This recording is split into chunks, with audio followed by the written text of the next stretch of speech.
کون سے حروف، کن کی ادائیگی، کون سے مخارج، یہ سمجھانے والی باتیں ہیں۔ السلام علیکم ورحمۃ اللہ۔ الحمدللہ والصلاة والسلام علی سید الانبیاء والمرسلین وخاتم النبیین وعلی آلہ واصحابہ اجمعین۔ علم تجوید کا سیکھنا ہم پر واجب ہے۔ علم تجوید ایک ایسا علم ہے جو کہ اسلام کی بنیاد ہے۔ ہم قرآن پاک ٹھیک نہیں پڑھتے تو سمجھیں کہ ہماری بنیاد ہی نہیں ہے۔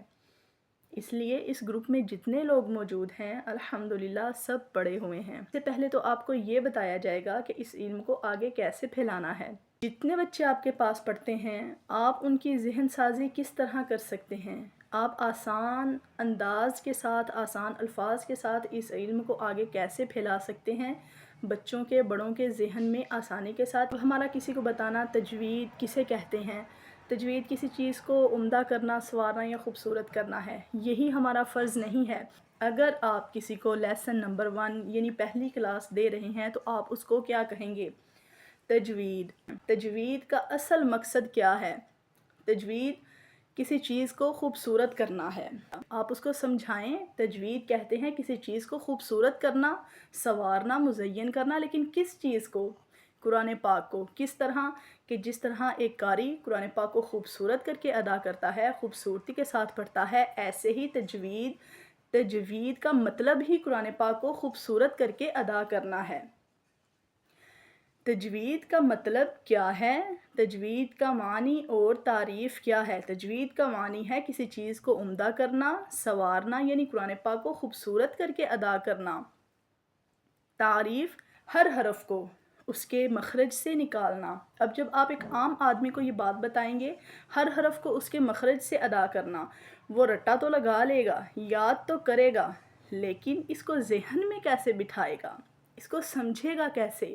کون سے حروف، کن کی ادائیگی، کون سے مخارج، یہ سمجھانے والی باتیں ہیں۔ آپ کسی کو بتائیں جو تختی اول ہے اس میں پہلی تختی الف سے لے کر یا تک حروف ہیں، ان حروف کو اور یہ حروف جس جگہ سے ادا ہوں گے وہی اس حرف کا مخرج ہوگا۔ آپ ساتھ میں مثال دے کر بتا سکتے ہیں، جیسے زبان کی جڑ جب اوپر کے تالو سے لگتی ہے تو قوف ادا ہوتا ہے، ایسے ہی قوف کے مخرج سے تھوڑا سا منہ کی طرف ہٹ کر جب زبان کی جڑ اوپر کے تالو سے لگے تو کاف ادا ہوتا ہے۔